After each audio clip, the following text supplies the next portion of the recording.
Welcome once again to Lehto's Law. Here's Steve Lehto. There are industries that need to be regulated. And in fact, I operate in one because I'm a lawyer and the law industry is regulated. And so the state regulates lawyers because they've granted the right of the Supreme Court of Michigan to oversee lawyers. And so they're regulated. So I've got a license to practice law. And of course, to get that license, I had to jump through all kinds of hoops. But every now and then you hear about stories about how hard it is to get licensed in some fields. And sometimes you wonder, is it really that necessary to license that field? Well, it turns out, and Stephen sent me this from Reason.com, Joe Lancaster wrote it, the Michigan Senate, and this is the state I'm in, so these are my people voting on this. The Michigan Senate proposes onerous licensing rules for hunting and fishing guides. You want to be a hunting guide or a fishing guide in the state of Michigan? You need to get licensed and wait till you hear the licensing requirements. Now, people who are in favor of the bills say they would ensure the quality of fishing and hunting guides because, as you know, if we don't regulate them, they'll get out of control. Now, here's the thing. I'm joking.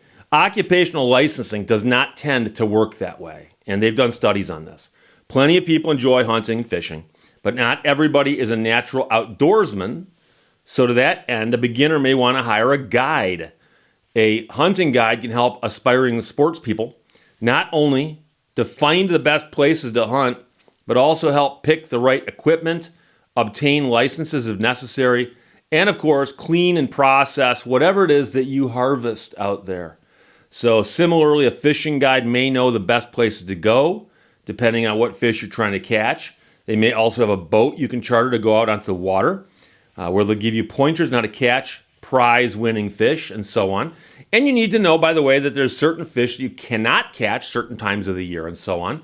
And that's the kind of knowledge that you might not have if you are just somebody who decided to go fishing today. So for any Michiganians, and that is the demonym I use, the writer of the article said Michiganders, for any Michiganians home to get out and enjoy nature, that may soon become more difficult because there's bills before the Michigan Senate that impose new occupational licensing requirements on hunting or fishing guides within the state of Michigan. These bills have not passed, but if they do, guides working in either field would need to have a driver's license and a hunting or fishing license, be certified in CPR and first aid, and carry a fully stocked first aid kit at all times.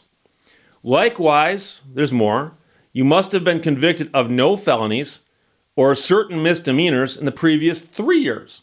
And I'm willing to bet you that among those crimes is you cannot be found guilty of poaching, for instance. And that would make sense to me if they said, hey, look, if you're going to be a guide, you couldn't have been somebody out there breaking the law in this field. And I guess I kind of understand that, right? Oh, it gets better. It gets better.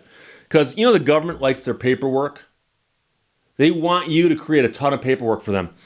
Guides must also file extensive reports with the state wildlife department detailing how many clients they took out, where they took them, and for how long, and what specific species of game they killed, plus any additional information the department requires pertaining to the animal's biological characteristics.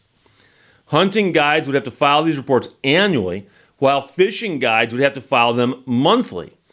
Even in months when they did not work, they would have to file reports stating that they hadn't taken anybody out. So annual reports for the one, monthly reports for the other.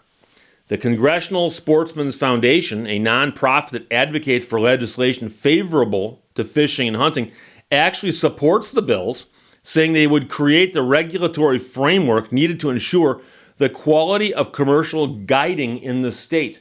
Now, I don't want to appear ignorant here, but I've never known anybody who went hunting or fishing in Michigan with a guide. I've heard of it out west. I've heard of it in Alaska. And I understand that Alaska is west of here, but I'm making a distinction between the lower 48 and, but there's apparently people who are in favor of this.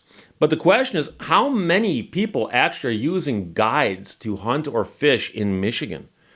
But of course, that's not how occupational licensing tends to work in reality. Last year, the Institute for Justice examined customer reviews for several commonly licensed professions such as manicurists, barbers, and tree trimmers. Tree trimmers. Comparing states with more onerous licensing requirements to states with milder regulations, the report found no evidence that licensing raises quality and some evidence that it actually reduces quality.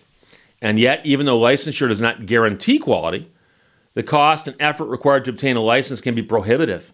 The Brookings Institute in 2018 found that licensing imposes substantial costs because consumers pay higher prices, economic opportunities reduced for unlicensed workers, and even those who successfully obtain licenses must pay upfront costs and face limited geographic mobility. Not to mention, those requirements can fall more heavily on certain groups.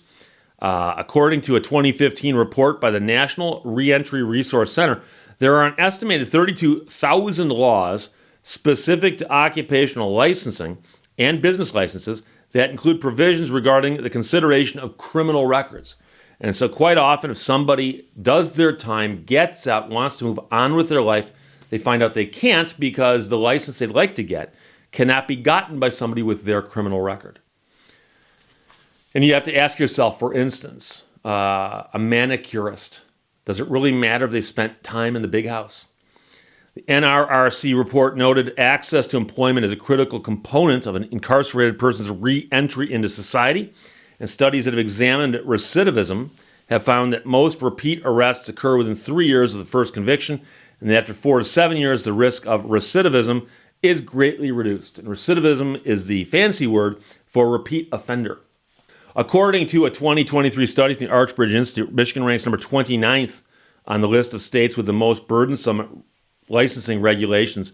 It ranked third out of the 5 states in its geographic region, coming in far ahead of Illinois and Indiana. But as Jarrett Skorup, VP for Marketing and Communications at the Michigan-based Mackinac Center for Public Policy notes, the new bills would establish regulations in Michigan far stricter than those of any other neighboring or Midwestern state. Ohio, Minnesota, Iowa, and Wisconsin either have no regulations at all or only require outfitters to pay fees or register if they wish to work in certain areas. Alaska, Montana, and Wyoming have the most similar licensing requirements to the ones being proposed in Michigan, but there's an important distinction. Their regulations cover hunting big game in remote wilderness areas. The bills in Michigan would require licenses for activity that thousands of other hunters and fishers can legally do on their own.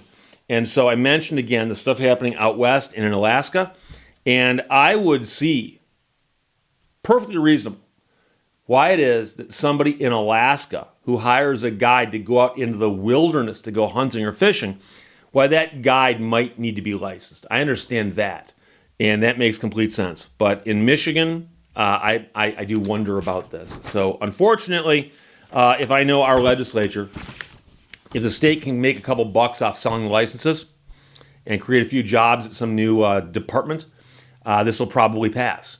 So that's one of the reasons I often don't talk about bills before they pass, simply because they'll either get modified or they won't pass at all. But I suspect these will. So Michigan Senate proposes onerous licensing rules for hunting and fishing guides. Proponents, of course, say the bills will help. Opponents say they won't. And I'm always skeptical of more government regulation as opposed to the other, which I'm in favor of, which is less. So from Reason.com, and Stephen with the PH sent that to me. Thanks very much. Joe Lancaster wrote that, and of course they mentioned the Institute for Justice as they are always doing good work. Questions or comments, put them below. Let's talk to you later. Bye-bye. Thank you for watching Lehto's Law. Sunset is still my favorite color. Rainbow is second.